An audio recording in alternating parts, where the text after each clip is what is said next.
어떤 사람은 경제 뉴스를 보면서 미리 자산을 재배치하고 위기 속에서 기회를 잡습니다. 반대로 어떤 사람은 똑같은 뉴스를 보면서도 설마 하며 넘기다가 뒤늦게 후회합니다. 전자는 폭풍이 오기 전에 배를 항구로 피신시킨 선장이고 후자는 파도에 휩쓸려 표류하는 조난자입니다. 솔직히 고백하자면 그 뒤늦게 후회하던 사람이 바로 과거의 저였습니다. 경제가 어떻게 돌아가는지 관심도 없었고 금리가 오르든 내리든 내 월급만 잘 들어오면 된다고 생각했습니다. 그러다 한번 크게 데이고 나서야 깨달았습니다. 경제의 흐름을 읽지 못하면 내 돈이 내 의지와 상관없이 녹아내린다는 사실을 말입니다. 그래서 오늘 여러분께 아주 중요한 이야기를 해드리려 합니다. 지금 2026년 1월 대한민국 금융시장에서 벌어지고 있는 기이하고도 위험한 현상에 대해서 말입니다. 자, 여기서 아주 기본적인 경제 상식 하나를 여쭤볼게요. 중앙은행이 돈을 찍어서 시장에 풀면 금리는 어떻게 될까요? 당연히 내려가야 합니다. 시중에 돈이 넘쳐나면 돈의 가치가 떨어지고 돈을 빌리는 비용인 금리도 함께 내려가는 게 상식이니까요. 이건 경제학 교과서 첫 장에 나오는 가장 기본적인 원리입니다. 그런데 지금 2026년 대한민국에서는 이 상식이 완전히 뒤집어지고 있습니다. 한국은행이 수조 원의 돈을 시장에 쏟아붓고 있는데 금리는 오히려 치솟고 있습니다. 마치 소방관이 불을 끄려고 물을 뿌렸는데 그게 알고 보니 기름이었던 것처럼 말입니다. 도대체 무슨 일이 벌어지고 있는 걸까요? 한국은행은 지난해부터 RP매입이라는 방식으로 단기 유동성을 공급해왔습니다. 여기에 더해 국고채 단순 매입까지 연이어 동원하고 있습니다. 수조 원에 달하는 어마어마한 규모입니다. 이건 시장에 불이 났으니 급하게 소방호스를 들고 뛰어든 것과 같습니다. 그런데 결과는 정반대였습니다. 2025년 초만 해도 2% 후반에서 3% 초반을 오가던 10년물 국고채 금리가 지금은 3% 후반을 넘보고 있습니다. 4%를 코앞에 둔 수준입니다. 불을 끄려고 뿌린 게 물이 아니라 휘발유였던 셈이죠. 이건 단순히 숫자가 오르내리는 시장의 변덕이 아닙니다. 대한민국 금융 시스템 어딘가에 아주 심각한 균열이 생겼다는 위험 신호입니다. 그렇다면 한국은행은 왜 이런 상식에 맞지 않는 행동을 계속하는 걸까요? 공식적인 설명은 이렇습니다. 필요악이라는 겁니다. 지금 대한민국 금융 시스템에서 가장 약한 고리가 있습니다. 바로 부동산 PF 시장입니다. PF는 프로젝트 파이낸싱의 약자로 건물을 짓기 위해 미리 대출을 받는 방식입니다. 문제는 이 시장에 부실이 산더미처럼 쌓여 있다는 겁니다. 2025년 말 기준으로 부실 우려가 있는 부동산 PF 규모가 여전히 15조 원을 웃돌고 있습니다. 이 어마어마한 금액이 한꺼번에 터지면 어떻게 될까요? 건설사 몇 개가 무너지는 수준으로 끝나지 않습니다.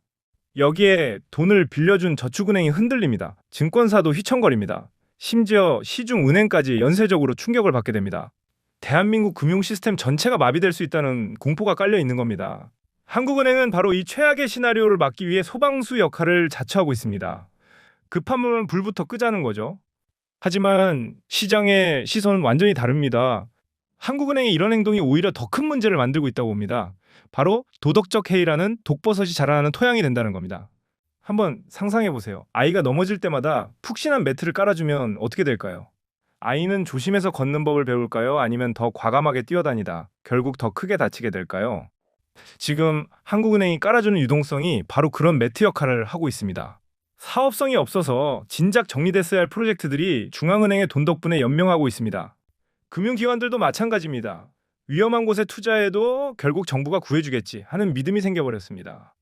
자, 그럼 한국은행이 사용하는 두 가지 정책을 좀 더 자세히 살펴볼까요?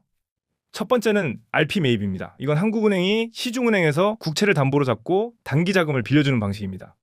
원래는 일시적인 자금 부족을 해결하기 위한 응급 처방전입니다. 그런데 2024년부터 지금까지 이 처방전이 거의 상시적으로 발급되고 있습니다.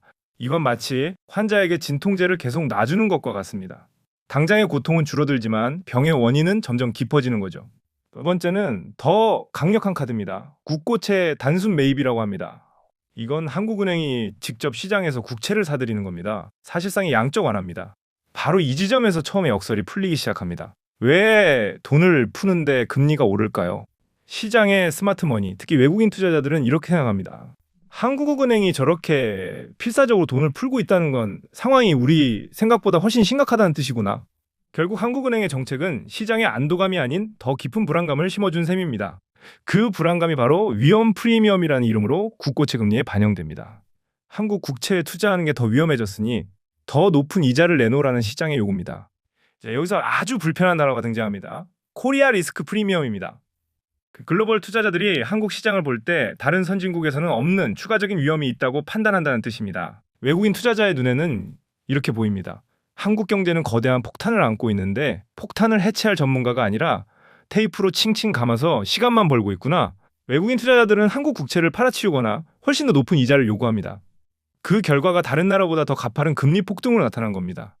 그렇다면 이 모든 문제의 근원은 어디에 있을까요? 많은 전문가들이 그 시작점을 2022년 둔촌 주공 사태로 지목합니다. 대한민국 역사상 최대 규모의 재건축 사업이었죠. 무려 1만 2천 가구에 달하는 거대 프로젝트가 공사비 증가로 멈춰서면서 시장 전체를 공포로 몰아넣었습니다. 시장의 원칙대로라면 어떻게 됐어야 할까요? 사업성이 악화된 프로젝트는 고통스럽더라도 구조조정을 거쳐야 합니다. 그때가 바로 부실의 고리를 끊어낼 수 있었던 골든타임이었습니다. 하지만 우리는 정반대의 길을 선택했습니다. 정부와 금융당국은 시스템 리스크 방지라는 명분으로 사실상의 구제금융을 투입했습니다. 단기적으로는 급한 불을 끄는데 성공한 것처럼 보였습니다. 하지만 그 대가는 혹독했습니다. 이 결정은 시장 전체에 아주 위험한 신호를 보냈습니다. 크기가 크면 절대 죽지 않는다는 대마불사의 신화에 정부가 도장을 찍어준 셈입니다. 이때부터 무분별한 PF 대출이 폭발적으로 늘어나기 시작했습니다.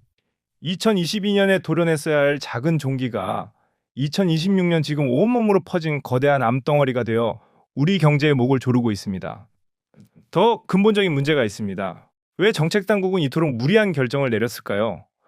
그 답은 우리 경제의 구조적 아킬레스건에 있습니다. 부동산에 대한 과도한 경제 의존도입니다. 우리 경제라는 거대한 배가 부동산이라는 단 하나의 엔진에만 의존해서 항해하고 있는 겁니다. 이 엔진이 멈추면 배 전체가 침몰할 수 있다는 공포가 정책의 발목을 잡고 있습니다. 그렇다면 이제 정말 끝인 걸까요? 이렇게 병이 온몸에 퍼진 경제는 회생이 불가능할까요? 아닙니다.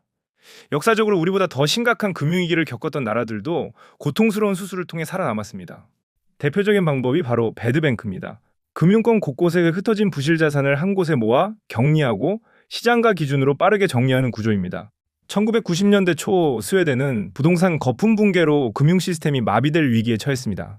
스웨덴 정부는 배드뱅크를 만들어 부실 자산을 장부가가 아닌 실제 시장 가격으로 사들였습니다. 은행은 즉시 손실을 인식해야 했습니다. 고통은 컸지만 결과적으로 금융 시스템은 3에서 4년 만에 정상화됐습니다.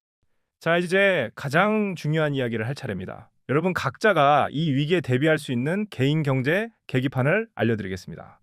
자동차 운전석에 속도계와 연료계가 있듯이 위험한 경제의 도로를 운전하기 위해 확인해야 할 5가지 핵심 지표입니다. 첫 번째 계기판은 국고채 10년물 금리입니다. 이것이 위험의 예고편입니다. 만약 4%를 돌파해서 4.5%를 향해 치솟기 시작한다면 시스템의 균열이 심각하다는 첫 번째 경고등입니다. 두 번째 계기판은 원달러 환율입니다. 이것이 위험의 신호탄입니다. 내부 문제가 터지기 시작하면 가장 먼저 도망가는 건 외국인 자본입니다. 1,500원을 돌파한다면 위기가 국제적으로 번지고 있다는 강력한 신호입니다. 세 번째 계기판은 외환 보유고입니다. 이것이 우리 방어선의 체력입니다. 현재 약 4천억 달러 수준인데 이게 급격히 줄어들면 방어력이 소진되고 있다는 위험 신호입니다.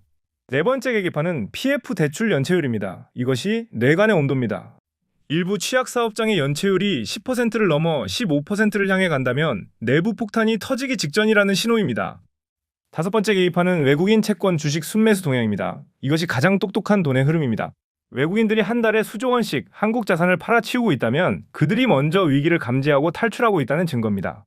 이 5가지 계기판이 모두 빨간불을 깜빡인다면 어떻게 해야 할까요? 주식이나 부동산 같은 위험자산 비중을 줄이고 달러나 금 같은 안전자산 비중을 높여야 합니다.